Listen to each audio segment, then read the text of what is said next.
There's a feeling that grips you in your chest, turns your thoughts to needles and manifests an awful mess. You'll spurn the comforts of a caring caress, and just to be alone with melancholy as your sole request.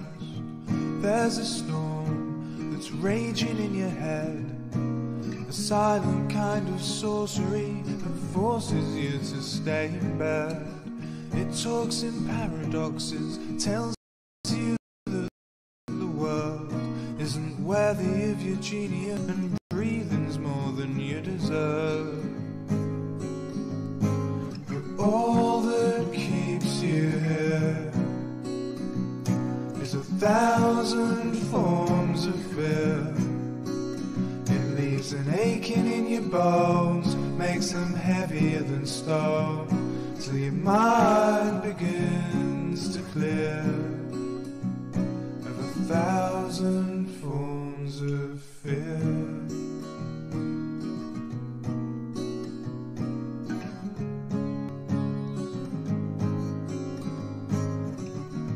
When you're lost in a labyrinth of lies, the darkness seems a part of you and starts to creep behind your eyes. All you've lost takes the place of what you've won, and every minute thinking is another thing you should have done. It's a sickness, a virus of the mind, that replicates and emigrates to every living soul it finds. It keeps you timid because courage is the key, and courage is the knowledge of connection to the great unseen. And all that keeps you here is 1,000 forms of fear. It leaves an aching in your bones, makes them heavier than stone, till your mind begins to clear of 1,000 forms of fear.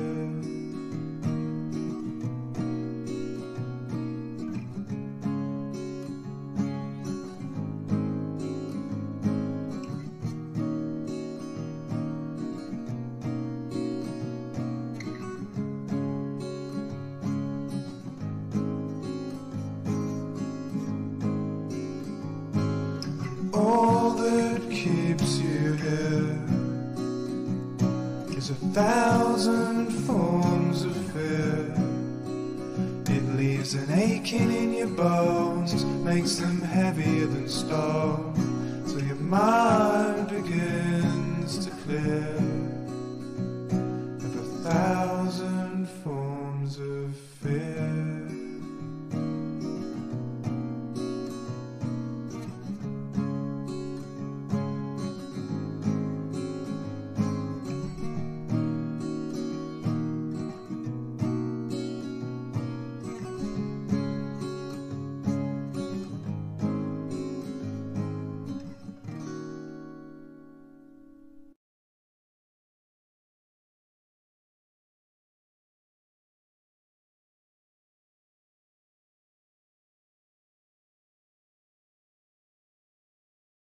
Okay, good evening everyone. I hope you're all having a wonderful Sunday and that you've had a wonderful weekend. Yes, good evening everyone. Likewise. Hope you've had a fantastic weekend. Yes, and good evening Offensive Username. Good to see you. Thank you to Tim Murdoch of White Rabbit Radio for hosting us. We really appreciate it.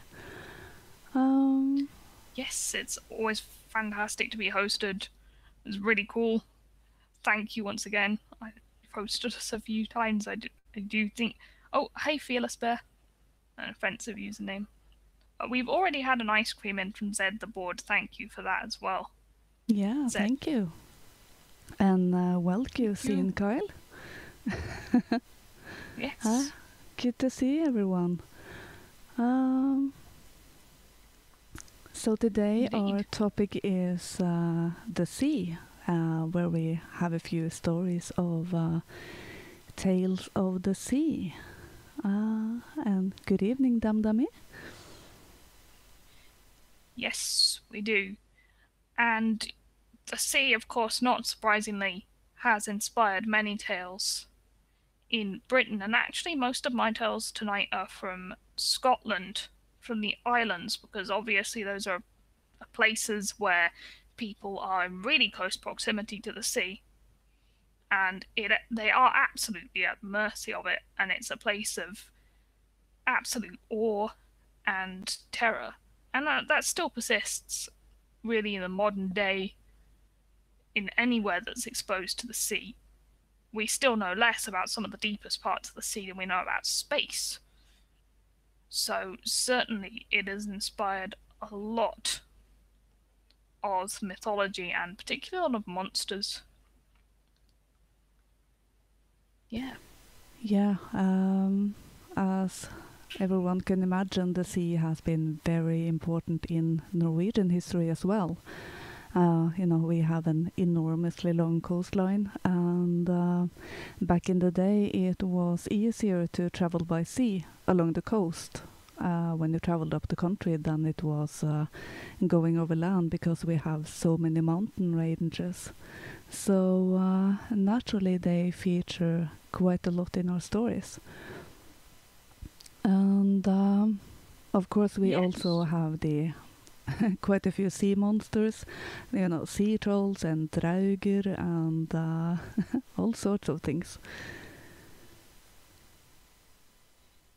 Yes, definitely Norwegian coasts, very iconic with the fjords as well. Yeah. So yeah, that makes sense that they would not have travelled. That makes sense that they would not have travelled overland. Yeah. Because there is, of course, very rough terrain. Yes, it is. Yeah. Hey, good to see you. And Ashley and JK160, good to see you over on YouTube. Yeah, so what tale should we start with tonight? We could start with...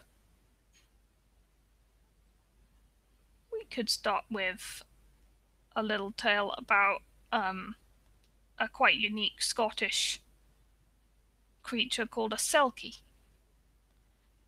And that is one of mine, which is the good man Owasnus. Because maybe some of the audience here have or have not heard of a selkie before. Well, I'm not even British, but yeah, I'm not even British, and I've heard of them. Yeah, they're one of Scotland's quite iconic monsters, I think. Yeah. There's a bit of debate about them and Finfolk and mermaids, but we'll get into that later. Yeah, that was Johnny Croy, wasn't it? That was Goodman Owasnus. Oh, Wait, no. Yep, he's the one who's with the selkie.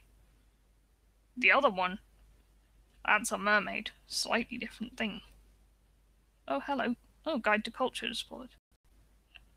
Oh. And JK160. Hi. Hi, new followers.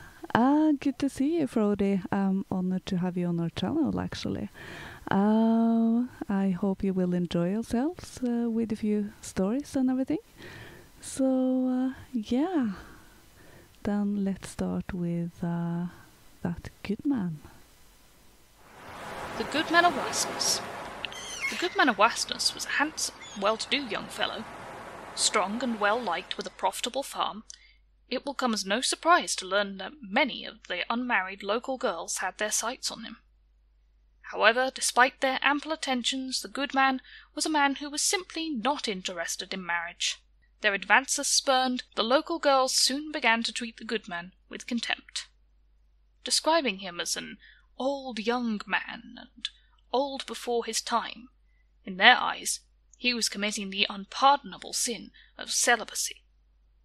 The good man, however, paid these malicious creatures little heed, and, as is more often the case, the gossips soon turned their attentions elsewhere. When questioned by his friends as to the reason he would not take himself a wife, the good man would smile and simply explain, "Women are like many other things in this weary world, only sent as a trial to men, and I have enough trials without being tried by a wife. If that fool Adam had not been bewitched by his wife, he might still be in the Garden of Eden to this day." One old woman who heard this oft-repeated speech remarked, "Heed well what you say, you will maybe be bewitched yourself one day. That will be when you walk from the old Assassini to the Bora Papa," Orkney place names, "without wetting your feet." So it came to pass that one fine day the goodman was down on the ebb when he saw, a short distance away, a number of selkie folk lying out on a flat rock. Some of these selkie folk were sunning themselves in the afternoon warmth, while others jumped and played in the clear water. All were naked, with unblemished skins, as white as snow. Their enchanted seal skins lay strewn carelessly on the sand and rocks around them. The goodman crept closer to their basking rock. As he neared the place where the selkie folk played, the goodman leapt to his feet and ran towards them for all he was worth. With a shriek, the selkie folk snatched up their seal skins and quickly retreated into the safety of the sea. However, swift as they were, the goodman was quicker, and he managed to seize a skin belonging to one beautiful seal maiden. In the hasty rush to safety, this poor creature had forgotten to retrieve her skin. The selkie folk swam out a little distance and turned to gaze mournfully at the goodman. He stared back and realized that all, save one, had taken the shape of seals. Grinning, he put the captured seal skin under his arm, and whistling a merry tune, he set out for home. No sooner had he left the ebb than he heard the most sorrowful wailing and weeping coming from behind him. Turning, he saw a fair woman following him. She was the most pitiful sight. Sobbing and howling in grief, she held her arms out and pled to have her skin returned. Huge tears ran from her large dark eyes and trickled down her ivory cheeks. Falling to her knees, she cried, "O handsome man, if there is any mercy in your human breast, give me back my sealskin. I cannot live without it. I cannot live among my own people without my sealskin." The good man was not a soft-hearted man, but he could not help but pity the poor creature. Pity, however, was not the only emotion he felt. With pity came the softer and sweeter passion of love. The icy heart that had yet to love a mortal woman was soon melted by this seal maiden's beauty. Eventually, the good man managed to wring from the selkie wife a reluctant consent to remain with him as his wife. She had little choice in the matter, for as you all Orcadian know, she could not return to her kin in the sea without her skin. So the sea maiden went with the good man and stayed with him for many a day. She turned out to be a thrifty, frugal, and kindly wife, and although she was a creature of the sea, the good man had a happy life with her. The selkie wife bore the goodman 7 children. 4 boys and 3 girls came from their union, and it was said there were no children as beautiful as them in all the isles. And after all the while, the sea wife and her human husband seemed content and merry. But all was not as it seemed. There was a weight in the selkie wife's heart. Many was the time that she was seen to gaze longingly out to sea, the sea that was her true home. So to all the islanders and to the goodman himself all seemed well with his family. But as is always the case in these tales, the bliss was not to last. One fine day, the goodman and his 4 sons were out fishing in their boat. With the menfolk out of the house, the selkie wife sent the 3 girls down to the ebb to gather limpets and whelks for their tea. The youngest girl had to remain at home because she had hurt her foot climbing on the sharp rocks by the shore. As usual, as soon as the house emptied, the sulky wife set to looking for her long-lost sealskin. She searched high and low. She searched butt and she searched ben. She searched out and she searched in, but to no avail. She could not find the skin. The time passed and the sun swung to the west, lengthening the shadows. The peedy lass, seated in a straw-backed chair with her sore feet on the creepy, watched her mother carry out the frantic hunt. "Mother, what are you looking for?" "Oh, child, don't tell, but I'm looking for a pretty skin, to make a shoe that would cure your sore feet." "But, ma'am, I know where it is. One day, when you were out, and my father thought I was asleep in bed, he took a pretty skin down, glowered at it for a short time, then folded it, and put it away in the asins over the bed." When the sulky wife heard this, she clapped for joy, and rushed to the place where her long-concealed skin lay. "Fare thee well, Peedy Buddo," she said to her child as she ran from the house. Rushing to the shore, she threw on her skin, and with a wild cry of joy, plunged into the sea. Shifting again into her sulky form, she swam out through the waves, where a sulky man was waiting for her, and greeted her with delight. All the while the goodman was rowing home, and happened to see these two sulkies from his boat. His wife uncovered her beautiful face and cried out to him, "Fare thee well, good man of Wasness. Farewell to thee. I liked thee well enough, for thou was good to me, but I love better my husband from the sea." That was the last the goodman ever saw of his sea wife. Often, though, in the twilight of his years, he could be seen wandering on the empty seashore, hoping once again to meet his lost love, but never again did he look upon her fair face.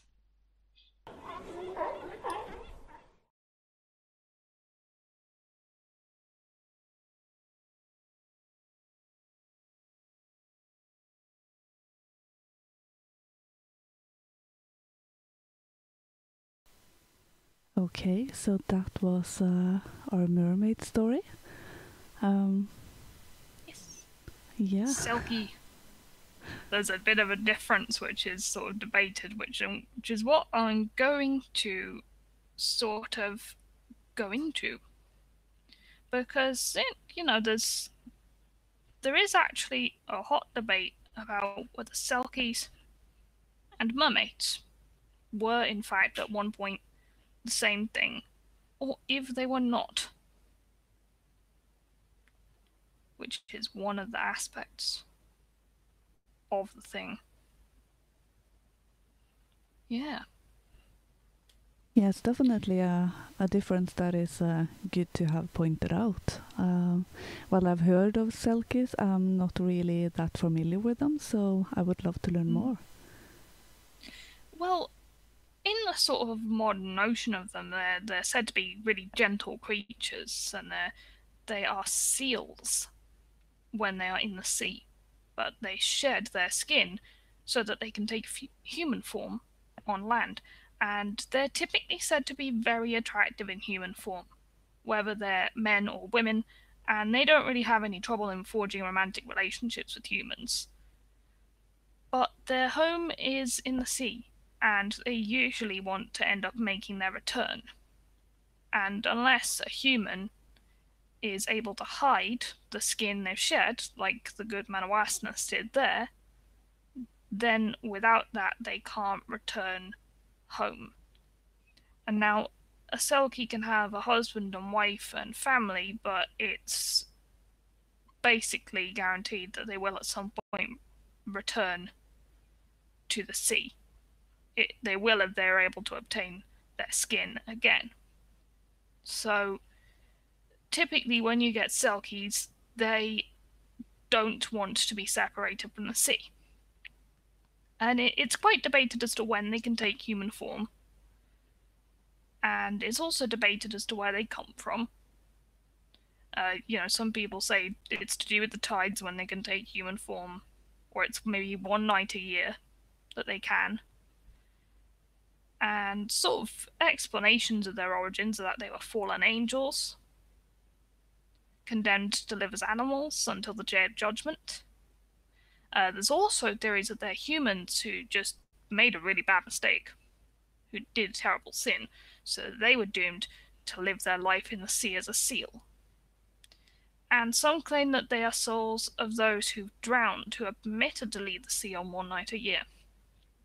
Which, to me, doesn't sound quite like the right sort of thing, because, again, these origins, they're doomed to live in the sea, they drowned there.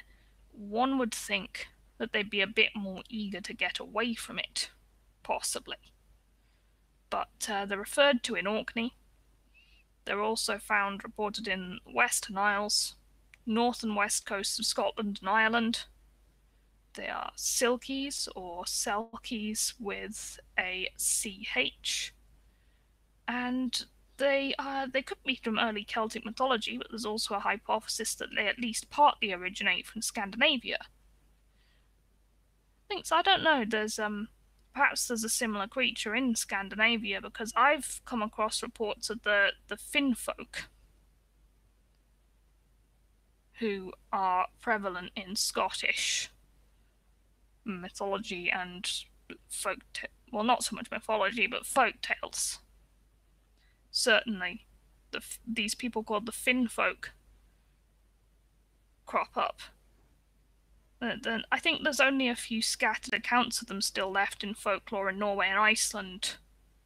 So they are a thing. Less so, I believe, in Norway. Have you come across any accounts of them in Norway? No, I haven't. It might be that they are a more obscure tale over the years. Yes. I do think.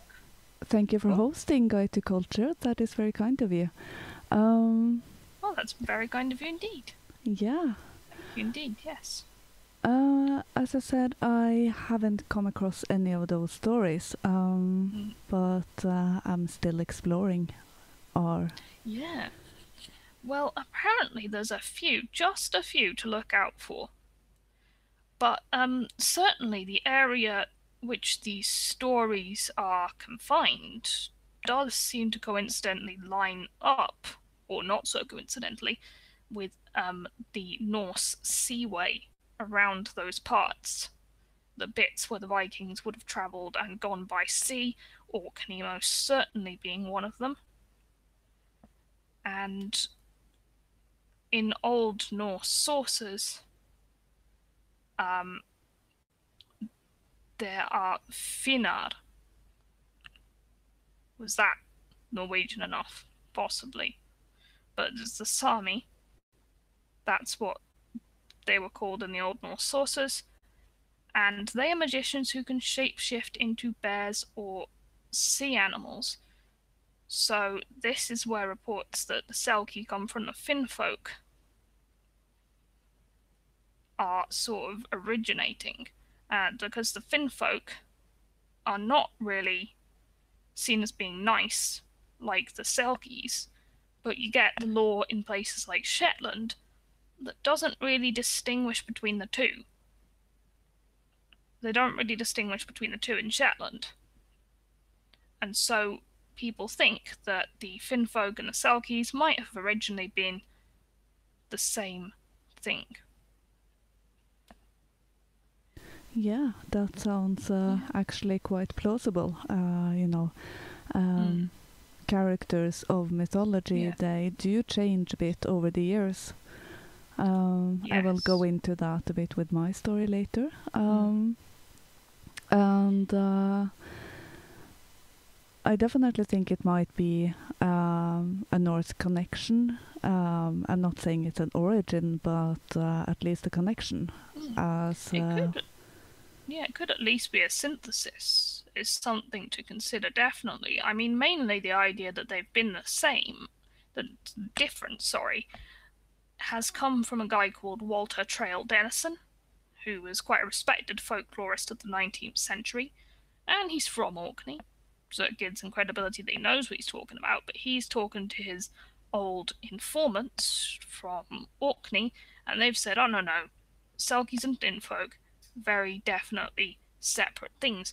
But of course, that was people who he was able to talk to then. So in terms of what the origin was, it perhaps doesn't give us as much credibility as modern methods, where we've noticed that these stories line up with areas of Norse settlement. Certainly. Yeah, I would definitely think there is at least some sort of blending, perhaps, considering the influence. But it is hard to say when you don't have that many old sources written down back from the day when... it is true. That is, again, we run again and again to the problem of there having been an oral tradition primarily, and only things getting only written down in about the 19th and 18th centuries. Definitely. Yeah, it's it's definitely a hurdle when you start to look into it. So in many cases you have to, go on likeness and, elements in the story that might have something to do with it. Yeah. I mean, we do have reports of Selkies we generally have reports of Selkies being ambivalent figures as well, and we'll get into it later, but the Finnfolk are definitely sort of bad figures for the most part. But there's the great Selkie, Soliskeri. The Selkie man has a son with a woman, leaves her alone to raise it, appears to her again 7 years later, turns up and gives the son a gold chain, and he just goes off with his father to sea. And then her new husband shoots the 2 seals while out hunting. And so he's just turned up and claimed a child for the sea there, which doesn't seem very benign. And there's other tales of Selkies rescuing humans, but usually when they've done them a good turn, as like a start, so they've spared one of the seal pups, usually, when they've found a Selkie mother in a vulnerable position, and they've spared the pup that they were going to kill or take, and that has been remembered. Which makes them seem to me like the sea equivalent of Fae. Like, they can be helpful to you if you're helpful to them, and ultimately they would rather be in their bit of the world. They would rather be in the other world. Yeah, it's a bit of a give and take relationship, you could say. I have heard some stories of, I think it is male Selkies taking women and wanting her to watch the fire down on the bottom of the lake where he takes her, which I always found a bit odd. How do you keep a fire in water? Well, yeah, I think that might be something to do maybe with reflections of light that occur in water, perhaps an interpretation of something like that. Or it could just be an indication, again, that in the water there are other worlds. Could be an indication of portals again, maybe. Because maybe it's not water down there. Like you look at such a deep pool or the sea when it's still, you'd think, maybe that's a doorway. Or Yeah. what is down there? Yeah, exactly. You know? With many of the creatures that are said to live in water, you might start to ask the question if, is it another realm down there? A parallel world. So, yeah. It certainly is. Yeah. But in terms of this, so mainly that was, in terms of the Selkie debate, was mostly what I was interested in with that tale. And the Selkie in this story is very much neutral. She doesn't want to come on land. She wants her skin back. Seems very at odds with any of the potential reluctant water spirit origins that are listed. And I just kind of lean towards them having been an existing ancient water spirit and probably a synthesis of Celtic and Norse viewpoints.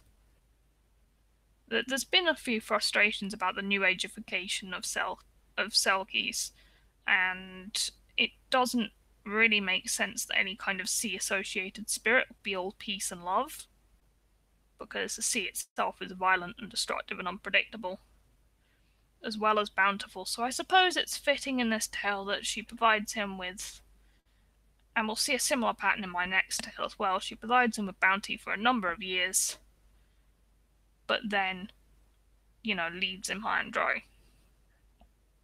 Which is similar to the nature of the sea itself.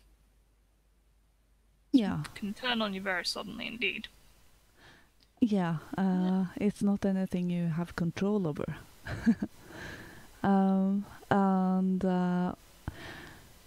it also reminds me a bit of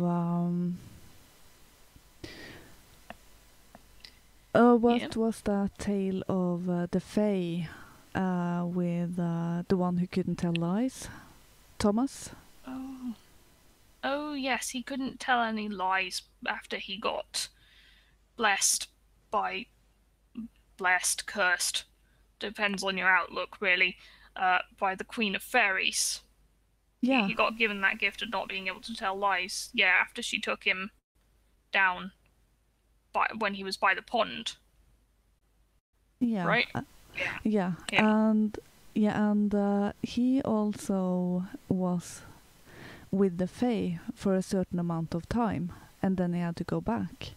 So it seems to be some sort of, at least in some tales, a connection to time. They get together for a certain amount of time for whatever they are doing. Yes. And when then that time is up, then it's up. I noticed 7 years cropping up a lot. 7 years did crop up.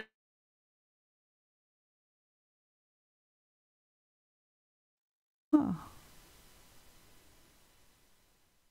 We can't hear you, Katrina. Your audio went dead. Do. These tech issues seems to pop up all the time. So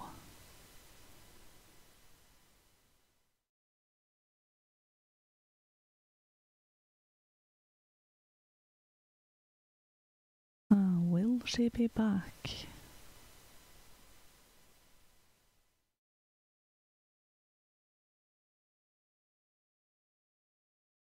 Okay, try to rejoin the conversation.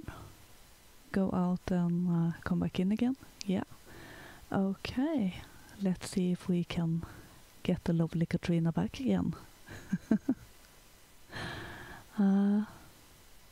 I don't think I've been in any program that hasn't had some issues with this, with people falling out and being kicked out and everything. with Skype it actually crashes my entire computer, so I can't use that at all. Trolls got Hello. her. You're back. Hello. Yep. I think I was kicked out Yeah, at least the by sound was. by the application that we are using to talk. Yeah, might be. Dummy suggests that trolls got you, but I would put a selkie up for an option there for tonight. Yep. They don't want us to talk about this. We're revealing mermaid conspiracies.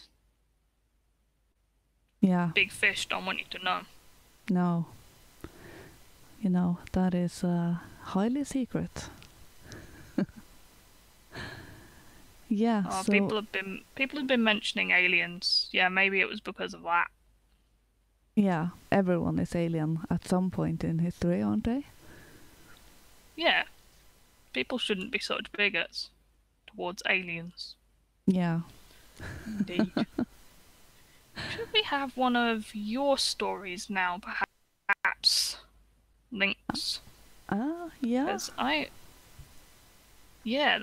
the Selkies, I've sort of done my summary of them, and yeah, I was just saying that the number 7 crops up with them and the Merfolk / Finfolk quite a lot. It seems to crop up in a lot of places. 7 children, 7 years. But there will be more about that in my later stories tonight. Yeah, 7 is one of the numbers that keep popping up, together with 3, 6, and 9, and 12. Yes, a lot of 12 as well. There's just so many numbers of significance in folk tales. Yeah. I wonder if there's mathematical. They're not even all odd, are they? We should get someone really clever to see if there's a mathematical relation between them. Yeah, that would be be cool. great. Yeah, definitely. I would point out the also the common theme of an animal's skin being taken off and done something to. Like with the Yes. story of Yeah. the princess that we had the other week with her dog. Who shed yes. his skin on during the night, and her mother Yeah. burned it. No, but these transformations always do seem to leave a skin behind somewhere, and maybe that is because people have encountered maybe snakes shedding and assumed that anything else would change, and assumed that something changed its shape, maybe, or there's been connections to shamanic rituals of dressing up in skins. Yeah. In order to invoke a spirit. Yeah. Yeah, I would also say with initiations, when you go from one state to the other in one way, that could also be part of that. That is true. We should definitely have one of your stories now. Thanks. Yeah. Which one would you like to do? Tonight I have the Tuftefolk of Sandflasa, and I still haven't learned to edit my audio yet properly, because it always takes longer than I thought, so I nearly got it done for tonight, but not quite. So audio editing is a pain in the butt, to be fair. Yeah. Least favorite job. Yeah, and then I forgot what I have done or haven't done earlier in the audio, and then I'm going back and I'm running a little short of time and just, no. Well, I guess we have to have a live reading tonight again. But I think it will be okay. I have read it a few times now, so yeah. Yeah. We like live readings. Live readings are cozy. Yeah, they are, as long as my tongue doesn't twist too much. And that really messes up my mind in the reading, so I try to avoid that. But Timmy's over here lurking. Yeah. Hello. Good Thank evening, you for the Timmy. lemons and ice creams. Yeah, good to see you. Okay. The Tuftefolk of Sandflasa. Far out to sea of Træna in Helgeland lies a small bank called Sandflasa. Though it is a splendid fishing place, it is difficult to find as it moves from place to place. Those who are fortunate enough to find it is sure to find good fishing. If he hangs over the gunwale in clear and calm water, he can see a shallow groove on the bottom, as if the keel of a large Norland yacht has dragged, and also a big round peak in the form of a boathouse. The bank has not always laid on the bottom of the sea, however. In the olden days it was an island, and it belonged to a wealthy farmer in Helgeland. He had put up a boathouse there for shelter against bad weather during summer fishing, and it was larger and more splendid than boathouses usually are. There are those who believe that Sandflasa at times rises out of the sea, revealing itself as a beautiful island. I shall leave that uncontested at this time, but back then all was not well on the island. Fishers and others who made the journey out there swore they had heard laughter and noises, playing and dancing and hammering in addition to other movement, and singing as if there was a yacht being launched, as they were in the vicinity of the holm. So they usually lay their course to avoid getting too close. However, there was no one who ever claimed to have seen a living soul on Sandflasa. The wealthy owner of the island had 2 sons, called Hans Nikolai and Lucky Anders. The eldest one was one you could not... The eldest one was one you could never grow wiser about. He was a tiresome fellow if you came into conflict with him, and he had a sharper sense of business than most Nordlanders. And they are seldom lacking it in that gift.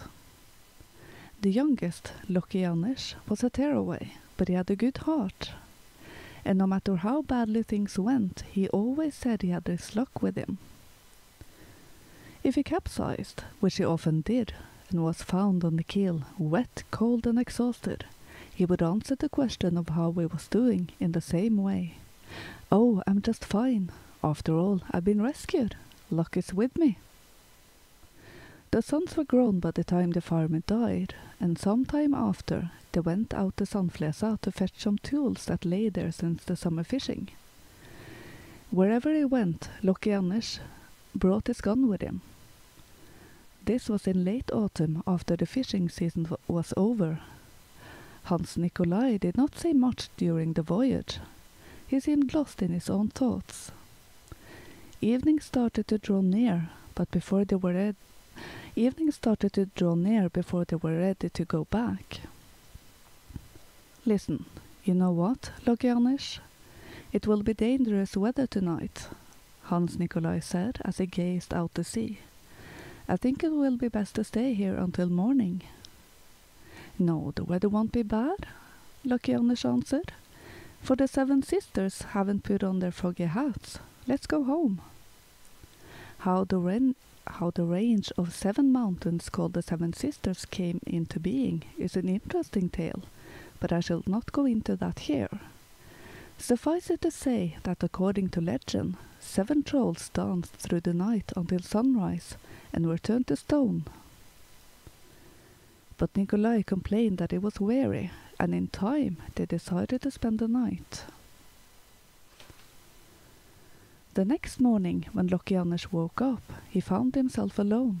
Neither his brother nor the boat was to be seen until he went to the top of the holm, and he could see them, far in the distance, like a seagull that flew for land. Lucky Anders could not understand what that meant. Some food had been laid behind, wrapped up, along with a small barrel of skyr cheese, his gun, and a few other things. Anders was not a man to spend too much time brooding over things. He will be back this evening, he said to himself, and sat down to eat his food. A cormorant grows weary before he is hungry. But his brother did not return in the evening, and Lucky Anders waited day after day, week after week, and finally he understood that his brother had left him there on the small deserted island, so he could have their inheritance to himself. And this was exactly what his brother had done. As Hans Nikolai came close to land, he capsized the boat and told everyone that Lucky Anders was lost. But Lucky Anders did not lose courage.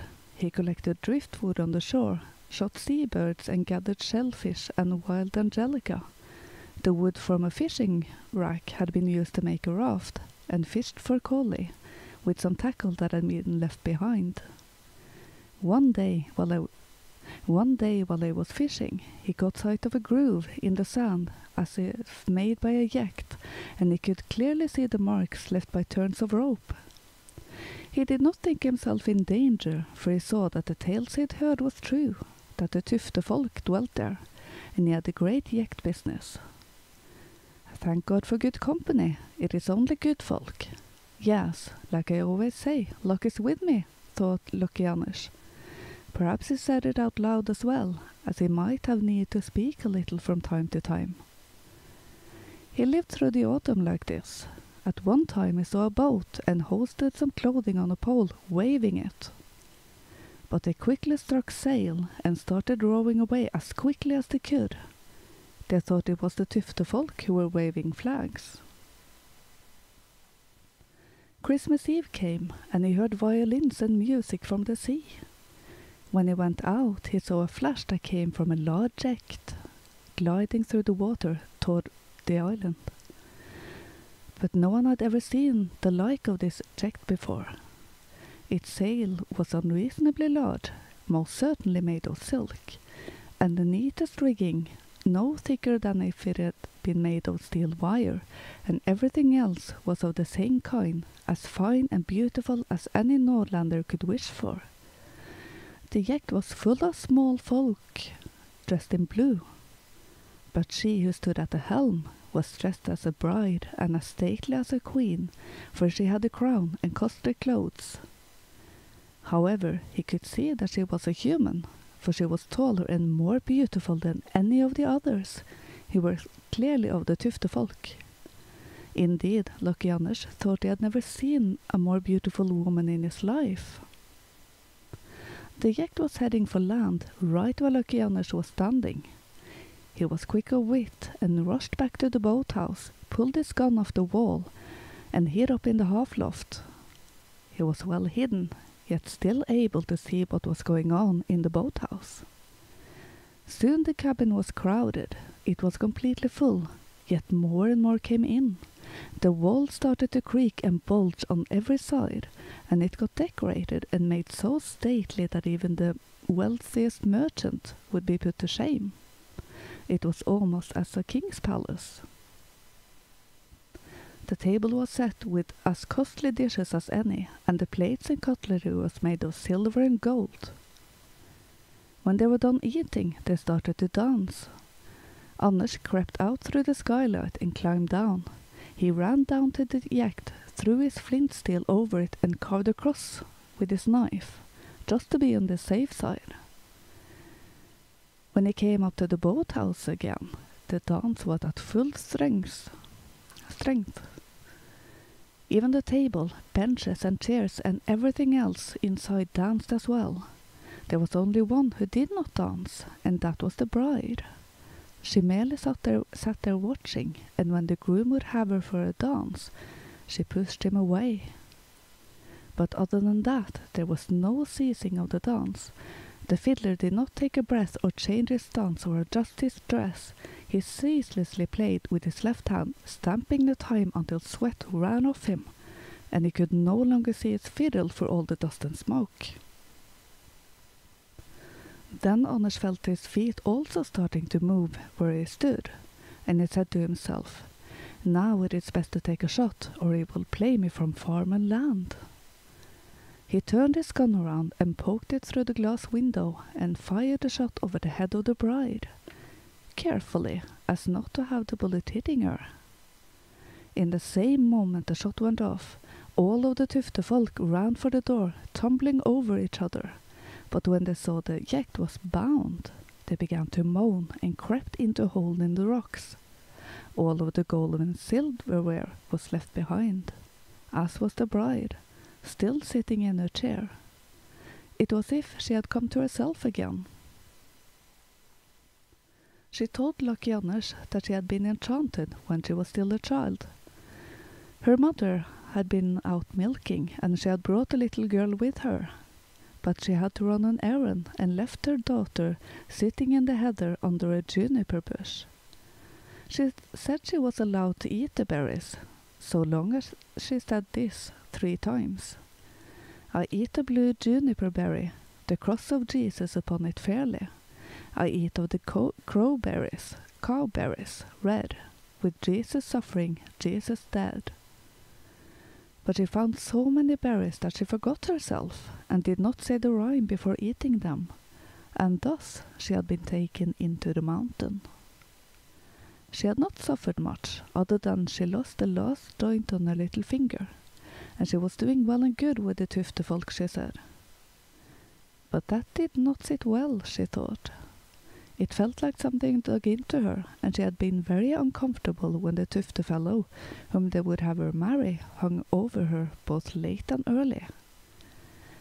When Anders learned who her mother was, and where she hailed from, he knew she was his kin. They were fast friends and got on well with each other, as they say. Lucky Anders said sincerely that luck was with him. Then they collected all the gold and silver and costly things that had been left behind in the boathouse before sailing home, and thus Anders found himself wealthier than his brother. But Hans Nikolai had his suspicions on how his brother had gotten his hands on such a wealth. He would not be outdone by his brother. He knew the trolls and Tuftefolk was out and about most Christmas Eves, so he set off to Sandfläsa around that time. Christmas Eve came along, and he too saw fire and light, but it was like sea fire glittering. When it came closer, he could hear splashing and terrifying shrieks and chilling, tremulous screams, and he could smell a terrible stench of rotting seaweed. He ran back to the boathouse in terror, and from there he could see the draugs coming ashore. They were short and fat, like haystacks, wore oilskin tunics and sea boots and long mittens that reached almost to the ground. They had knots of seaweed in place of heads and hair.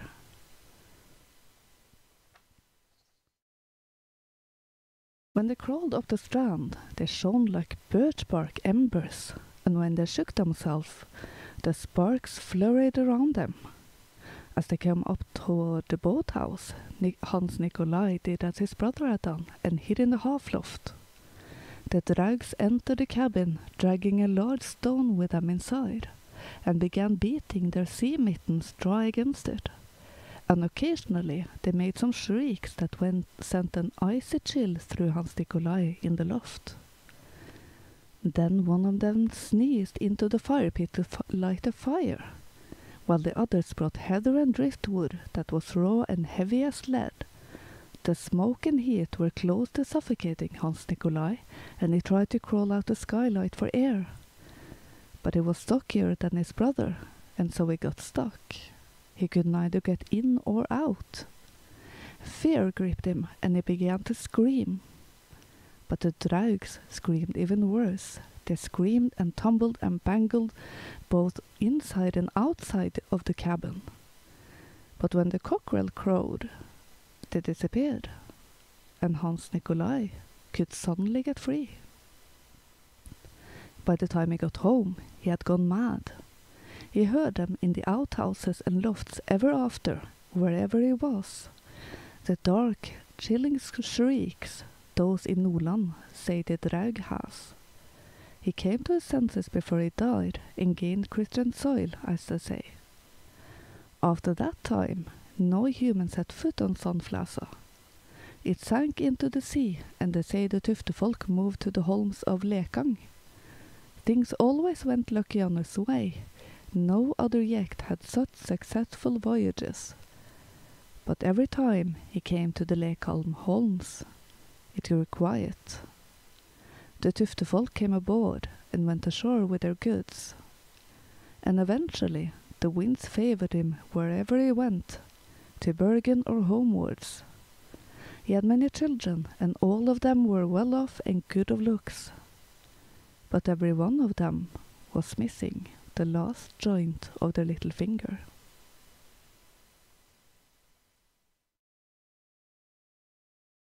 Okay, so that was my story for tonight.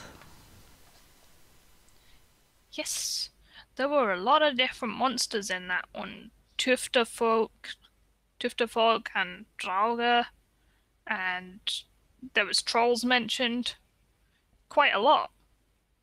Yeah, that was one reason why I picked it, because, it dips its foot into quite a few topics there. It does indeed. So the sort of reputation, like, from that tale, the Drauga seemed to be the fiercest. Yeah, that one hails from the Old Norse Drauger, and that was considered back in the old days as a dead person more in general. They were both at sea and on land, but over time they became viewed as drowned people. And because they had been drowned, they weren't buried in Christian soil, and thus would come to hunt people. So it became more very prevalent in the coastlines, because that was mainly fishermen, and of course they knew very well how perilous that was. So yeah, and we did get a good description of them. It is said that if a drauger tried to get a hold of you, they would follow you onto land and try to drag you back to sea. And I think it was if you could get a hold of some of their clothing or something, then you could bury that over the sea line. Get hold of some of their clothing or some of the stuff around them. Yeah, something that was theirs. And if it was buried where the sea couldn't touch it, then the drauger was defeated. It couldn't take you anymore. Thank you for the diamond, Rabbi. That is very kind of you. Yes, indeed. Thank you very much. 2 diamonds, I see. There's 2 diamonds, yes. 2 shiny ninja rocks. Very generous. Thank you very much. Yeah. Oh, and thank you very much indeed. Fearless Bear gave a few lemons. Thank you very much. Is it a Norwegian channel? No. Generally European, we would say. We do stories from all over Europe, but Lynx is from Norway. I'm from the UK. So we do dig up a lot of stuff from both of those countries. Yeah, that's been our main focus so far, but we plan on looking at fairy tales from all over Europe. Yes. Not going to neglect the Southern Europeans or the Slavs. Hopefully we will definitely get round to their folktale repertoires. Yeah, so far I've actually read quite a few interesting Russian ones, so I'm looking forward to tackle them. They do have some interesting ones, don't they? Yes. Yeah. The Tuftefolk is, from the underworld. They are a bit similar to the elves in many instances. As we heard, they stole a little girl and wanted her to marry one of them when she grew up.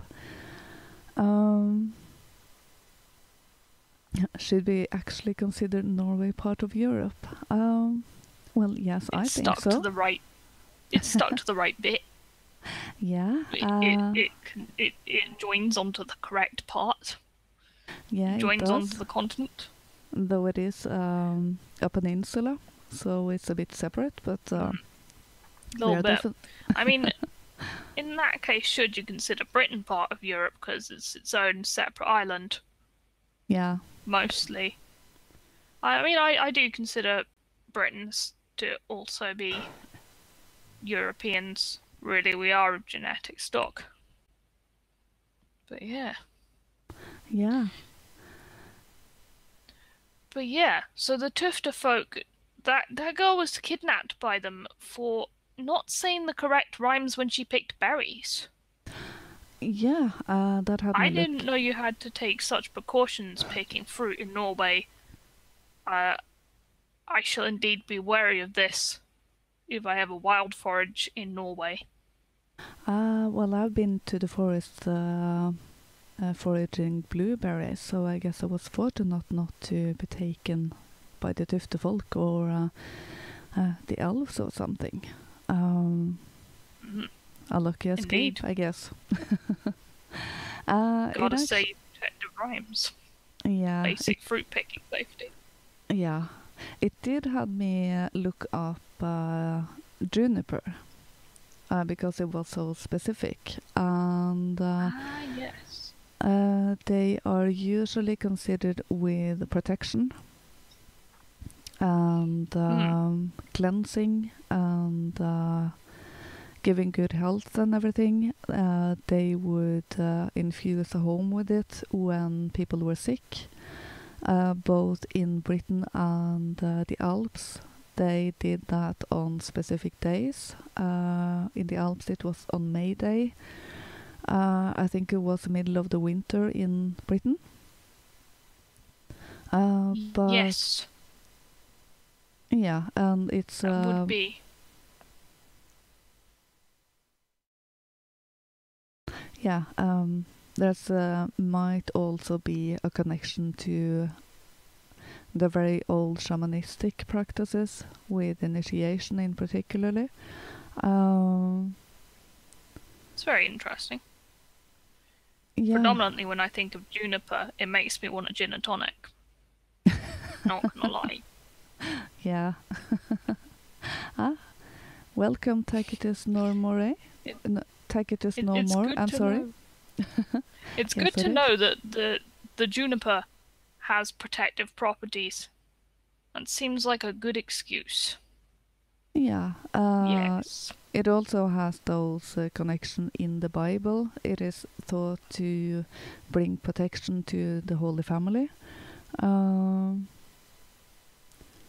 So it seems like that's the universal view of that fruit. So I was a bit surprised that she would have to recite the rhyme 3 times in order to get that protection. Yeah, and again, it's 3. It's 3 again. Yeah, we keep coming up. That's cropped up again. Yeah, it keeps coming up all of the time. Again. These same numbers all the time, all over the world. Maths geniuses, get on it. Yeah. Thank you for another diamond. Yes, we do this every Sunday evening. Yes, we do. That is 9 p.m. Central European Time, 8 p.m. GMT, and 3 p.m. EST. For those over in the States. So yep. After it's on this, D-Live, YouTube, and Periscope. Yeah, we're going to all of them at the moment.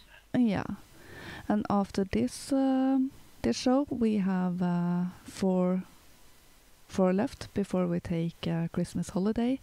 That would be 4 Advent shows, so that's fitting, I think. Yes, indeed. Yeah, we will have to remember to update the schedule in the About section, and all of our links are to be found there, so check it out. Schedule updates shall indeed be made so everyone can stay informed. But yes, the Advent shows will be Christmassy. It's going to be Christmas and Yule type stuff. Yeah, and we're also working on getting all the stories we've read so far into separate videos. So you can only listen to the stories on our YouTube, and then we have to get it onto library. It might take a bit of time, but we are working on it and we'll put them out as soon as possible. So yeah. You cut out just a second for me there, Lynx. We had a little bit of roboting. Okay. What was I talking about? But yes, that is in the works. You were talking about how we were putting the stories up as the separate videos on YouTube. That is in the works.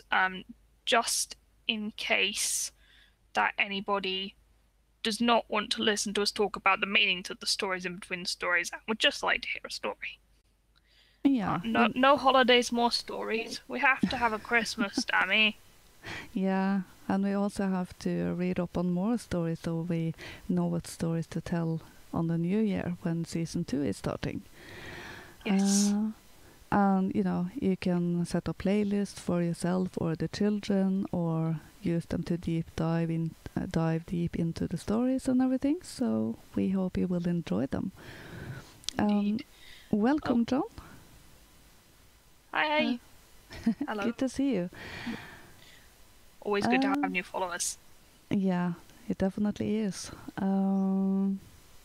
And we also saw an example in the story I just read of, the trolls forgetting time and turning into stone. Yes, they seem to do that quite a lot. And apparently that can happen to dwarves too, according to the Poetic Edda. Mm. You just lose track of time during the night, end up as a mountain in the morning. Yeah. We've all done it.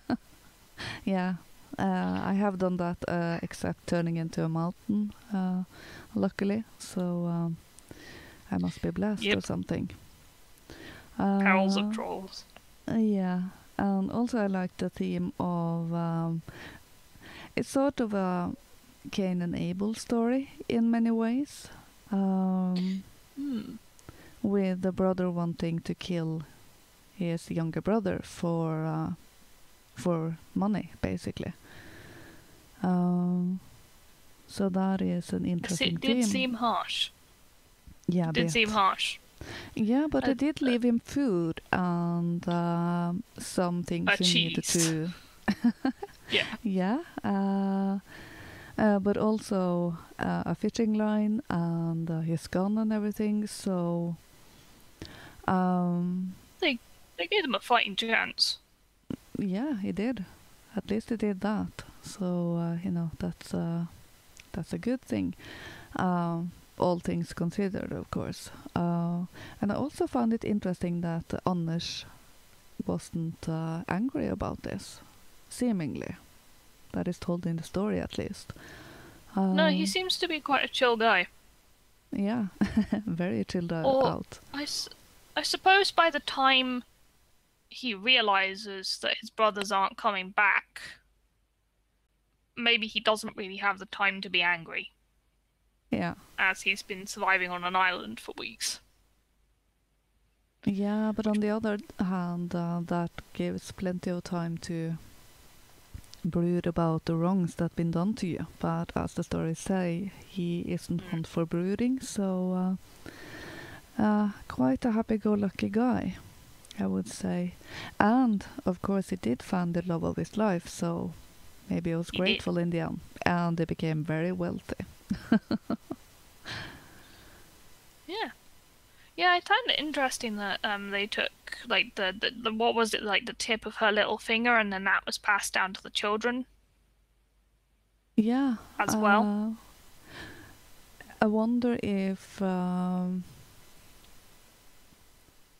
is a physical representation to show that her time spent in the underworld with the Tuftefolk left a mark on her. Maybe she wasn't 100% human anymore. She couldn't really go. That could be a thing. Yeah, perhaps the children had a little of the fae about them because of that, and it is represented with that missing tip of the finger. Certainly not the first time we've had someone come out of the underworld in some way changed. Mm-hmm. Or in a big way changed. Like, I don't think I've read a story where someone's gone into the underworld and come out of it totally unscathed. No. I think there is always something that happens. Yeah, there's always a price to pay, so to speak. It always leaves a trace, so that stands to reason.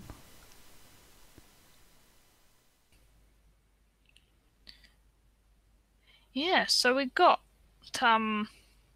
I've got another story tonight as well, and that is about your more traditional sort of mermaid as opposed to a Selkie sort of figure.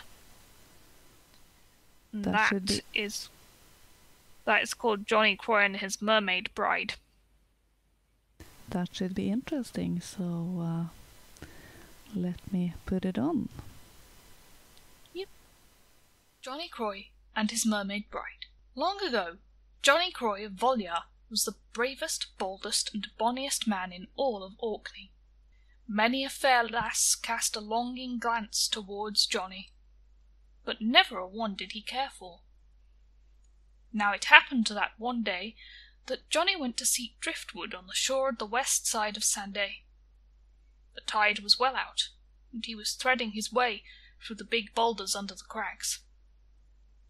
Suddenly he heard the most lovely voice, singing a strange, sweet tune. For a moment he stood, dumbfounded with the beauty of the music. It came from the other side of a big point of the crag, and when Johnny peeped around it, he saw a wonderful sight. On a weed-covered rock sat a mermaid, combing her long hair. Like brightest gold it shone, and flowed down over her white shoulders like the sunshine over snow. A silvery, glistening petticoat hung down from her waist, the train of it folded together, so that it lay behind her, like the tail of a fish. And all the while she combed, she sang her bewitching song. Johnny Croy was overcome with love for this beautiful creature. She sat with her back to the sea, and he got down and crept quietly among the boulders to get between her and the water.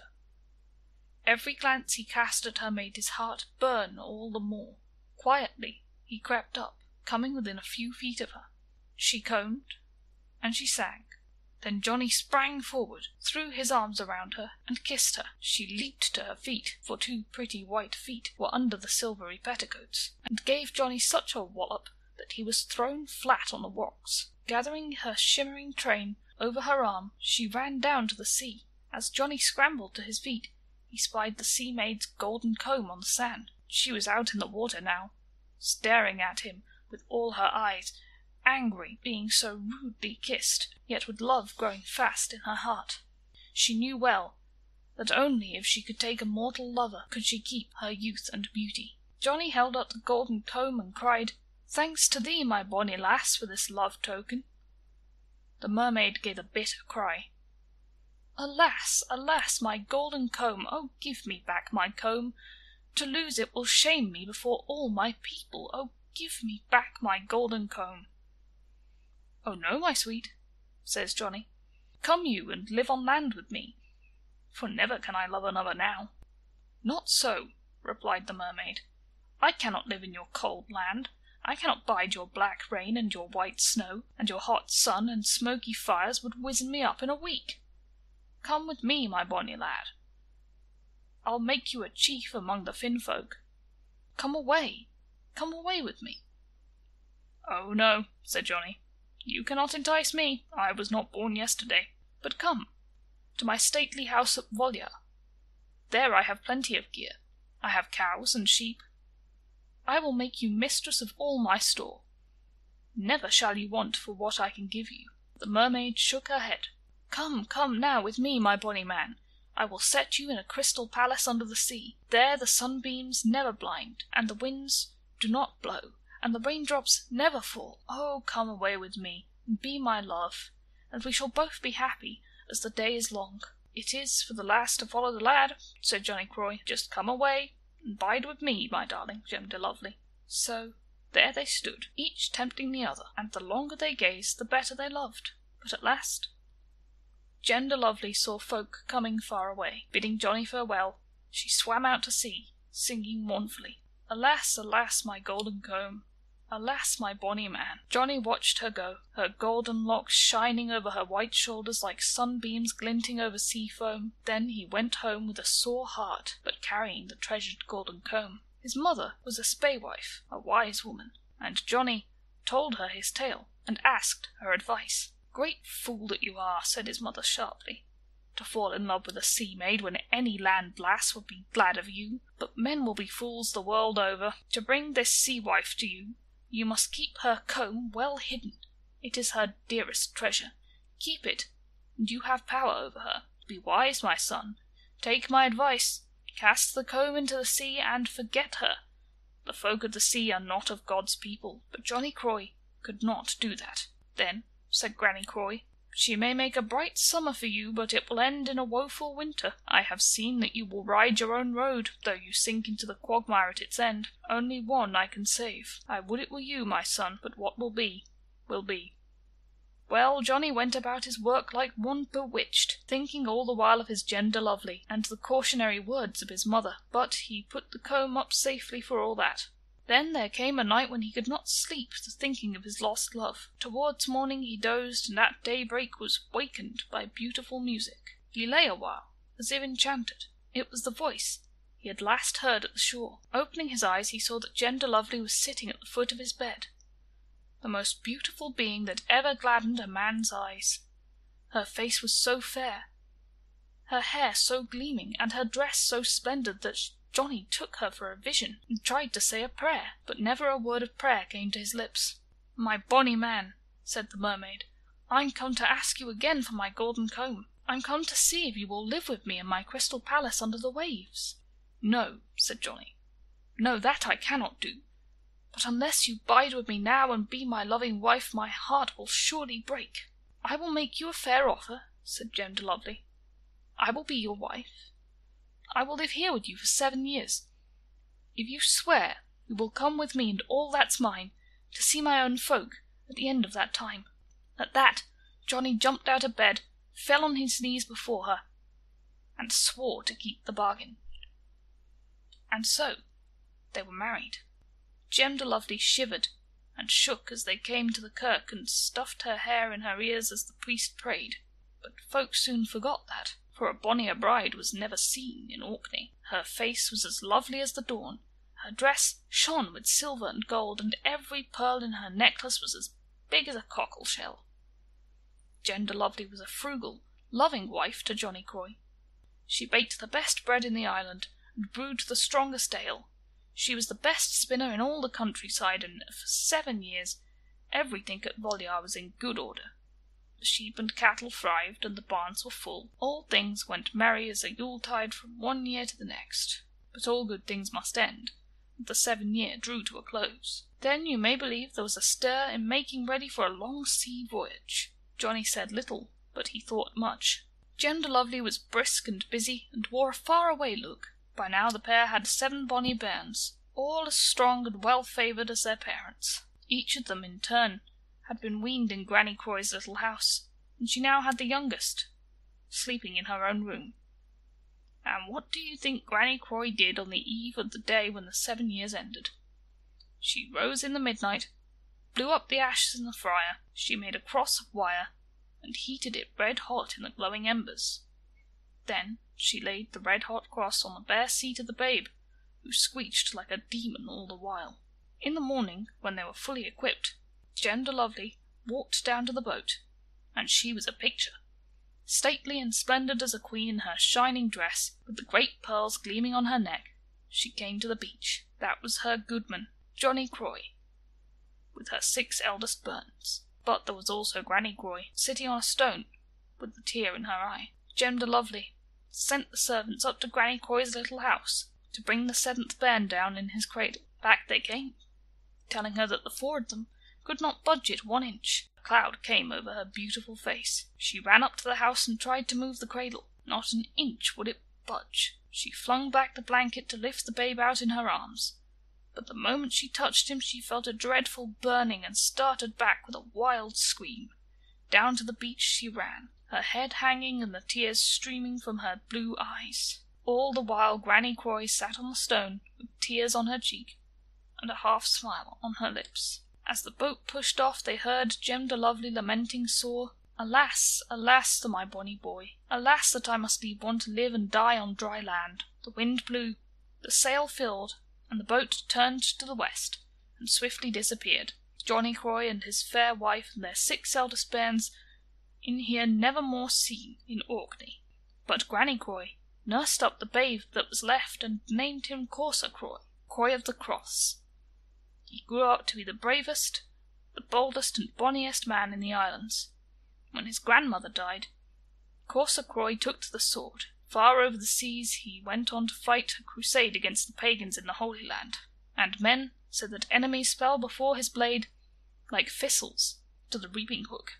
Courser Croy became rich and famous. He married a great jarl's daughter and settled in the south country. He and his wife had many bairns and a long life and happiness, for the descendants of sea folk are always handsome and lucky.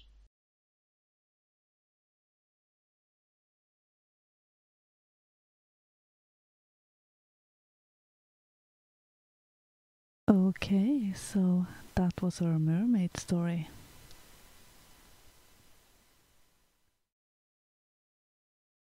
And it was quite an interesting one with quite a few things going on, so yeah, I liked it. Yeah, we have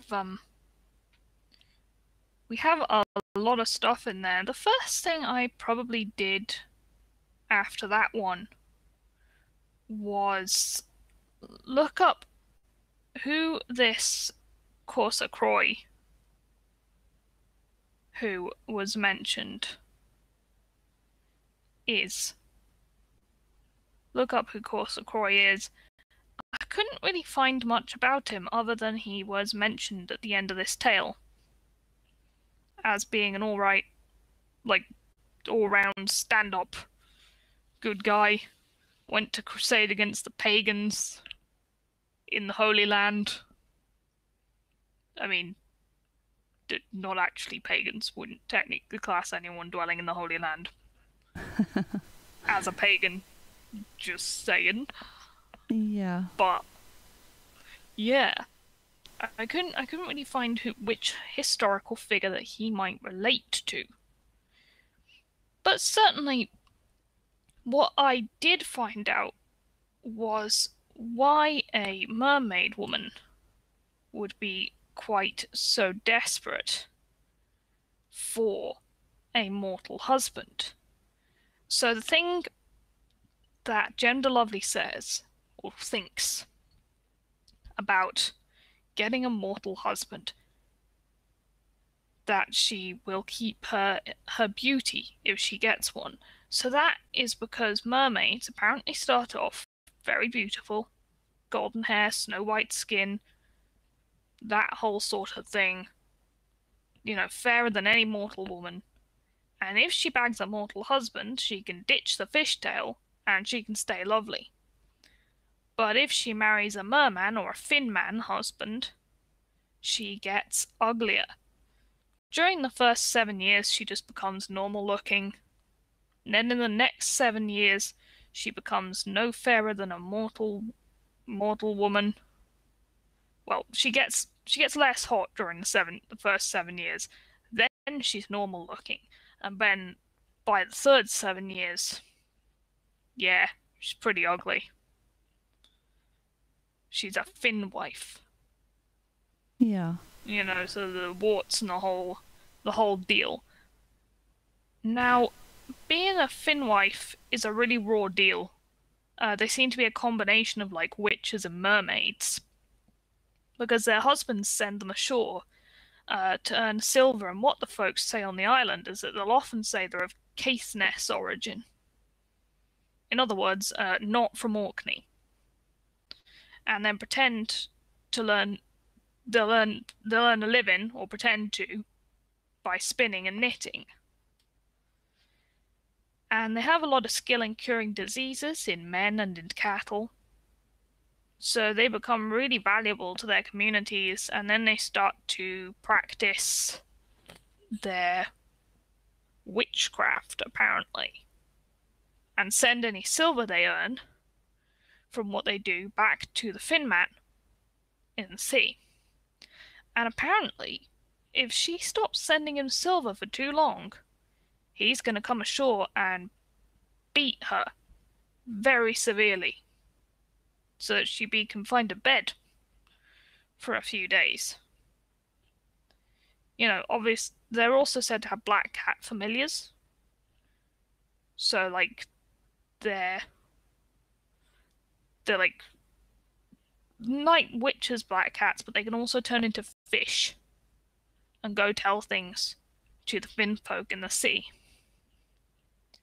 So, obviously, Gender Lovely, in spite of having been kissed in a way she somewhat understandably finds disrespectful, this is seeming a lot better to her than her other option. I mean, I suppose, compared to Finn folk, then Johnny is a gentleman. By the sounds of things. Yeah. It sounds like it. But it seems like a theme with some of the other worldly creatures, that at least the women seem a bit desperate to get a human man.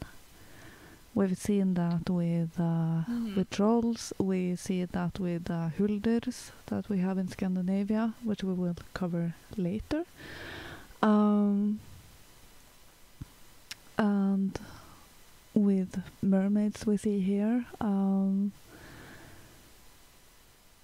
not quite sure how it was with the Selkies again about that, but some of them... They don't seem so desperate. Like, they start relationships with humans, but they tend to be, like, bad partners. Yeah. So they seem to have flings with humans and then end up breaking their hearts. When they're like, I'm bored now. I'm gonna go back to the sea. I like the sea better than the land. Which is what confused me sort of about their origins. But yeah, like, the merfolk are definitely seeking, the women at least are definitely seeking human husbands to get out of this curse. We have seen male trolls frequently kidnapping female human princesses, though, as well.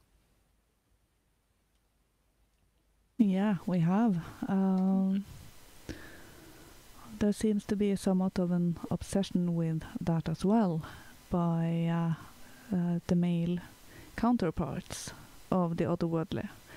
They want to take a human woman or girl and get her into their lands. So yeah, there's something maybe about them being trapped in a shadow realm and seeking to come into a place where things are lighter and nicer, maybe, by comparison to their realm. Yeah, there seems to be some sort of jealous tendency, maybe, at least with some of them, that they want to live with the humans and become a human. So that might be some of the motivations, that there is some sort of light with humans that they don't have themselves. Yeah. So mermaids are obviously then often said to be the cause of young men going missing in the waters, because they do want to snatch them. And also in the Scottish iteration of mermaids, they have got the whole siren thing going on as well. They can sing to lure men in. And I actually found listed on where I've got my information from today a lot, by the way, is a website called Orkney Jar, which I recommend everybody go take a look at. It's a very good website. Very passionate, obviously, the people who compile it about Orkney and folk tales. But here is a chant said to get rid of mermaids. And it's written in Scots, so I think I might just say it in the closest of in English, but it's like good, Geud, take care of me. God's name I hear the mermaids sing. It's bonny, bonny, but not say bonny, as good spells I heaven ring. That was terrible. Apologies to my Scots. I'm gonna have to maybe, get one of the Scottish nationalists I know to tell me how to pronounce these things. Yeah, maybe that could be an idea. I'm not even going to try.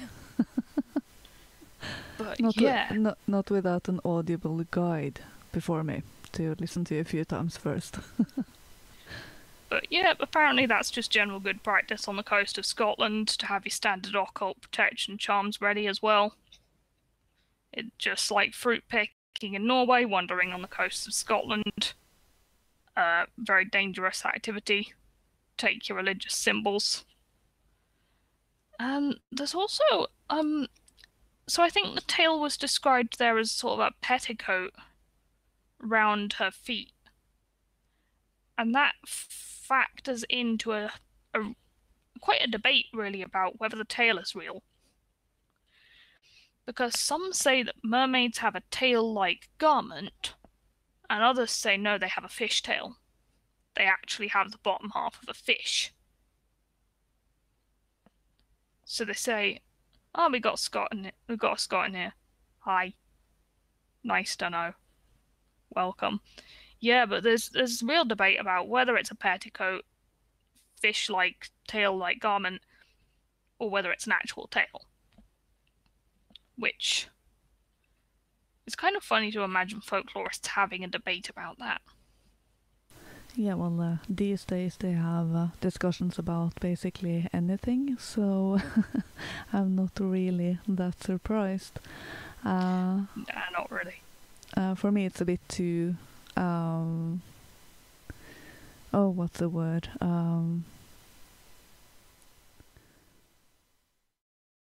Trying to break down... everything. They're trying to, make it reasonable, so to speak, and personally I think stories should be allowed to be stories, because they're not to be taken literally in many cases, in most cases. So leave them be and let them have their tails or their dresses or whatever in peace. I feel like it's possibly because some people feel deeply uncomfortable with the concept of being attracted to something with the bottom half of a fish. And so they'd rather it didn't have that. Possibly. Yeah. But yeah. And I notice we've got the number 6 cropping up again in the tale. And the 7th child has been spared. Obviously, we got 6, which is double Trinity, but also it is renowned as the devil's number, and we've got Christian symbology in this story. and 7th would be the day God rested, according to Christian law, but also the Anglo-Saxon number of worlds according to that law. So 7 could have, I think 7's got more of the Christian symbology there. At least in this particular iteration, obviously because the baby has been stamped with a cross. But this 7-year time period thing crops up in another Selkie story, like the Great Selkie of Salisbury, where he has a 7-year time period on coming back and claiming his son. So it seems to be a thing with the children and claiming them after 7 years. Which is, again, something I notice. I actually found some information about mermaid sightings. Ah, interesting. Yeah. There's been quite a lot of sightings of mermaids in Orkney. And the DNS mermaid was probably the most famous one, and that got spotted over a few summers in about 1890. And they were describing it as maybe 6 to 7 feet in length. Has a little black head with a long neck, a snow white body and 2 arms, and it's swimming and it looks like a human, and at times it will appear to be sliding on a sunken rock and will wave and work its hands. Then there was another one off the southeastern coast of Hawaii in 1913, and a man called Ralph Taylor and his crew spotted that, and they said it rose out of the water to the height of 3 feet, and it looked like a lady with a shawl around her shoulders and streaming down her face. So possibly support for that petticoat garment type of interpretation. And then there was a similarity between it and medieval Norse text called the King's Mirror. And they said in that text that the monster was tall and of great size and rises straight out of the water. It has shoulders like a man's but no hands. Its body appears to grow narrower from the shoulders down, so that the lower down it has been observed, the more slender it has seemed to be, but no one has ever observed it closely enough to determine whether its body has scales like a fish or skin like a man. Of course, there's a scientific explanation that has been proposed for the sightings of mermaids, which is when the warmer air from a storm mixes with the colder air from above the sea and forms a swirling mass of air, it acts as a distorting lens that exaggerates the height of an object at sea level, but not its width. So the top of the rock or the head of a seal can look like a mermaid. But that's kind of boring. Yeah. Good. I prefer to just believe that there's mermaids. Yeah, so do I. I've yet to see one, but you never know what's down below the surface of the ocean, so... No, you never do. I mean, you think about the deep sea caverns that we haven't explored, even though we've sent a man to the moon, and you just think, sentient fish? Is it a stretch? Dunno. Could be anything down there. Yeah. It's cool anyway, so I'm like, no. I reject your air currents. I want magic in the world, god damn it. Mermaids are of the water, not the air. Yes. Yeah. Yeah. If I do remember correctly, the child screamed when they put the cross on him, right? Yes, they did, and the mermaid herself, named Jem de Lovely, I don't think that was actually her name. I think that was just what Johnny called her. But they all had a very averse reaction to praying, religious iconography. To be fair, I think you would also scream if you got a burning hot wire cross shoved on your bum. Yeah. that hurts. But it was said that he screeched like a demon. So it seems to have been a major aversion there to the sacred spaces, to the uttering of prayers. So appeals to divinity, to the Christian divinity, are often said to repel these creatures. Yeah, it just reminds me of, how they tried to identify changelings back in the day.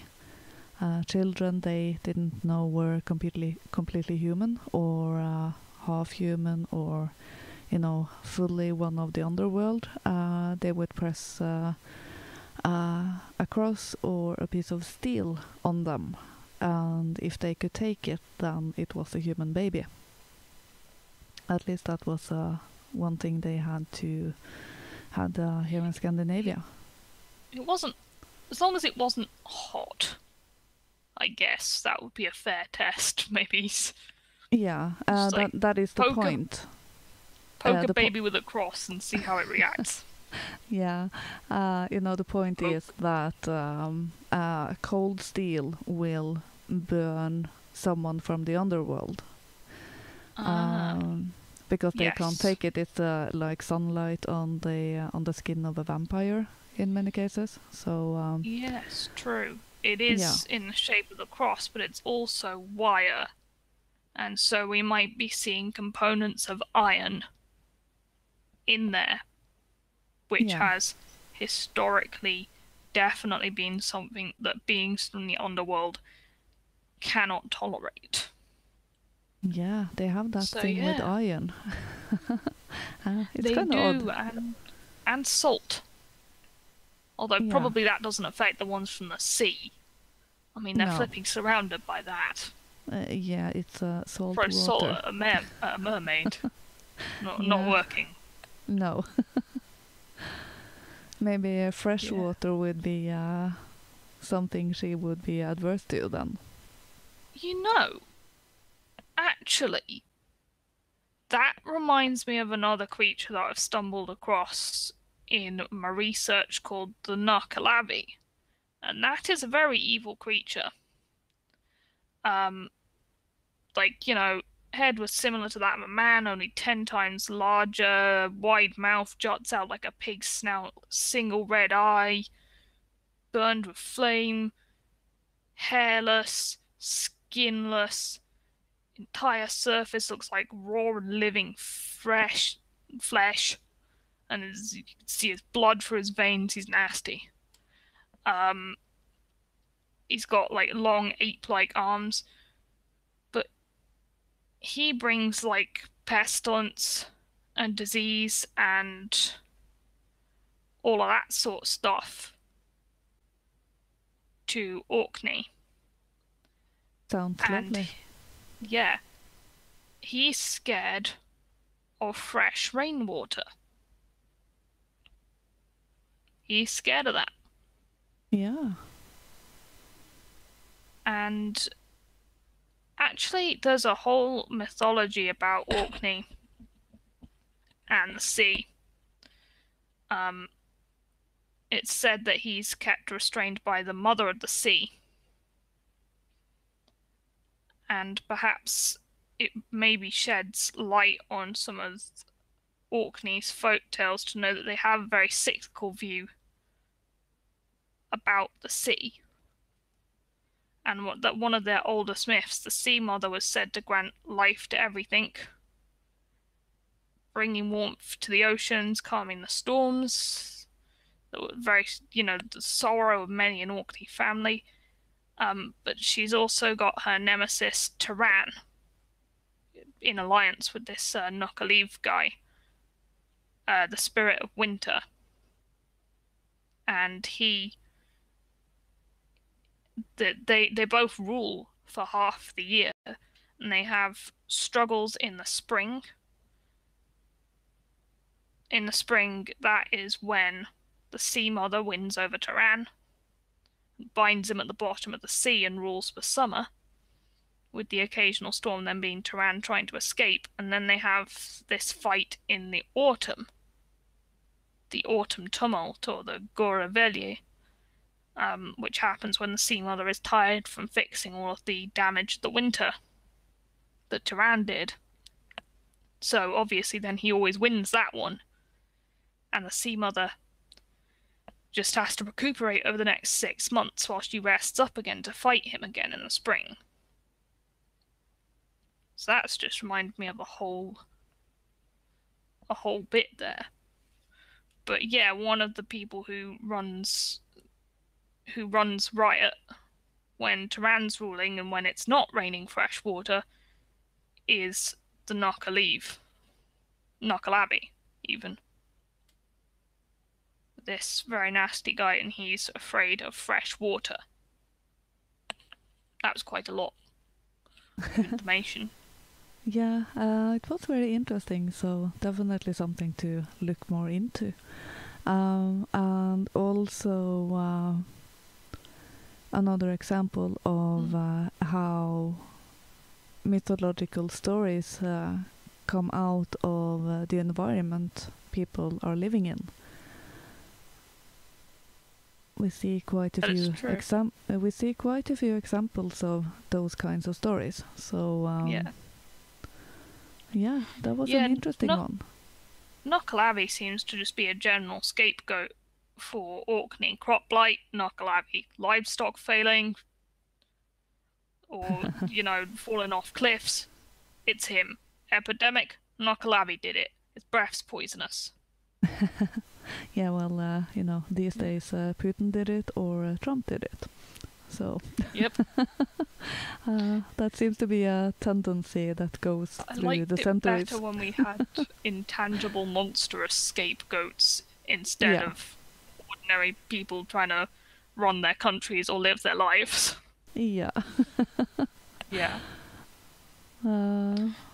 It's better to blame some creature that you definitely don't have any control over if you are going to blame someone in the first place. So yes, but I feel like we should generally adopt the folktales of yore and start blaming, like we've already adopted this. We are blaming all tech problems upon trolls and the Fae. And the Fae. Yeah, the Fae are the worst because they totally botched one of the streams. So wasn't that the one about them?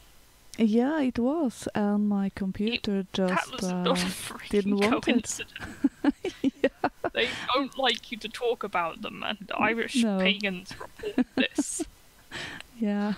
So, flipping Fae. Yeah, I definitely had a Fae in my room that day. we like you, the good people. Don't strike the stream again, please. No. Don't do that. Leave my computer alone, please. Pretty please. Yeah. Again, technology savvy. Yeah. I guess magic wins. Magic beats binary code. Oh, definitely. At least when they don't know binary code. Yep, I have no idea how computers talk to each other, to be honest. No, neither I don't know anything about that sort of stuff. No. Do we have banshees in mainland Britain? Oh, that's a good question. I'll have to do some research on whether we do have banshees. I think that I've always associated them, to be honest, with being more of an Ireland thing. For that sort of area, they are referred to in Scots Gaelic. They're generally in Celtic folklore, so we do have Irish Banshee, Bansheed, Scots Gaelic Banseath, and they are generally the Scottish novelist Sir Walter Scott has indeed mentioned them, a belief in a kind of banshee or household spirit in certain Highland families, in his Letters on Demonology and Witchcraft in 1830. So yes, we do have a little bit of mention of banshees within the British Isles, but not really in England, Ireland, Scotland, Wales, actually. The Welsh counterpart to the Ireland banshees, who were believed to warn only families of pure Irish descent about death. The Welsh counterpart to that is the Witch of Ribbon, who visited only families of old Welsh stock to warn them of impending death in the family. So yeah, seems like we do have banshees in Britain, but only in those Brittonic and Celtic, former Brittonic and Celtic areas of Britain. Makes sense. Makes sense that you're going to find the same creatures across Ireland, Scotland, and Wales. Yeah, seeing it from the outside, I have just generally connected them with, British lore, but not differentiated between the different groups in Britain. Yeah, sort of. You've got different omens of death in England, I think. I more associate England and omens of death with like specific places like the Yorkshire Moors and maybe hellhounds and black dogs. That's quite a thing as an omen of death in England. Yeah, speaking of omens of death, the Draugr was an omen of death in Norway for the fishermen. So if you saw one, it was bad luck, and you could expect to die. Yep. After seeing Die one. of what? Draugr? Drowning, getting lost at sea, something like that. As they are tied to the sea, so seeing one would definitely. Hello, new follower. Yeah, welcome. Make yourself at home. Indeed. Yeah. I love that Samoyed. I really want a Samoyed. Yeah. Yeah, but we should perhaps look into banshees at some point, find some sort of story about death omens. Have a show about death omens sometime. Yeah, maybe it might do well for near next Halloween. Yeah, maybe. Could do. Yeah. There is so much to look into. Yeah. There is indeed. Yeah. But certainly we have a whole bunch of Scottish sea creatures that I could just talk about most of the night, to be honest. Yeah, I've got an honourable mention here with the Blue Men of the Minch. They didn't quite make it in. Yeah, I've barely scratched the surface on sea stories from Norway, so might be another theme to return to another night. Indeed. Yeah, but these guys, the Blue Men of the Minch, they just hang around in the waterway between mainland Scotland and the Outer Hebrides, which is called the Minch, and they have the ability to create storms and interact with humans. It's said that if a vessel comes into contact with them, then the chief of the Blue Men will recite 2 lines of a poem. The master of the vessel who encounters them must then complete the poem, otherwise they will do their best to capsize the vessel and kill everyone in it. Which is interesting. Do be careful. Yes. Yeah, you always Yeah, we should have probably to be wrap careful. up. Yeah, we're approaching And we 2 should hours, put so we should put some lemons in the chest and give people some lemons. How many lemons in the chest? What should we do? Yeah. 100. 100 lemons. yeah, We can sure. do that, right?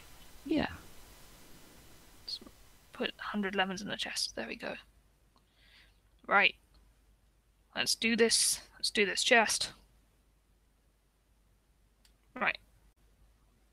Distribute the rewards. Yeah.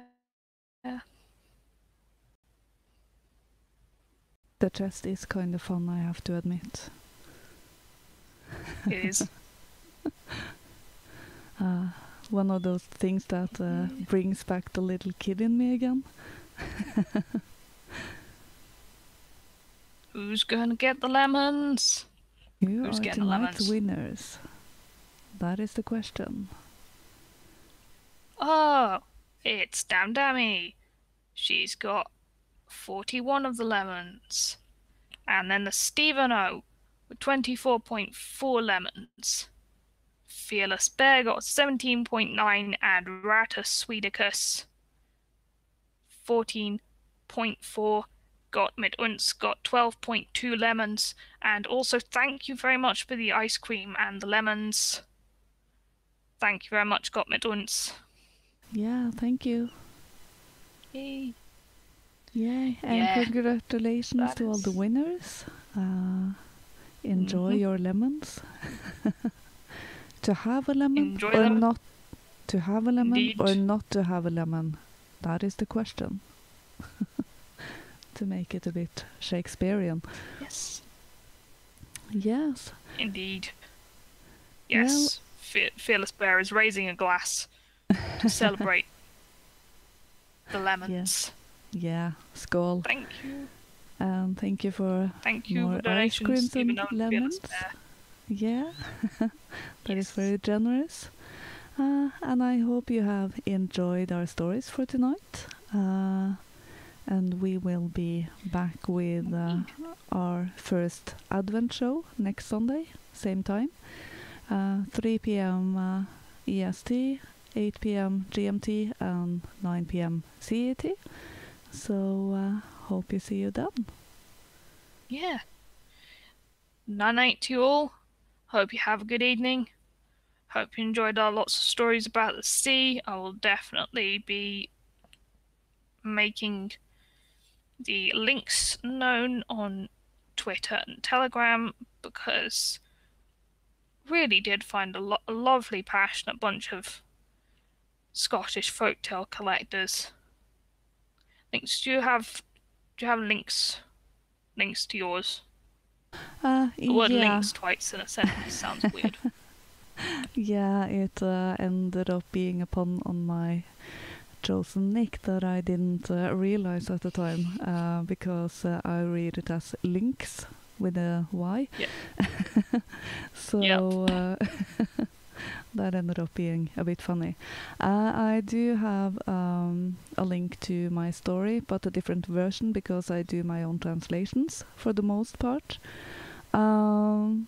So I will link to that.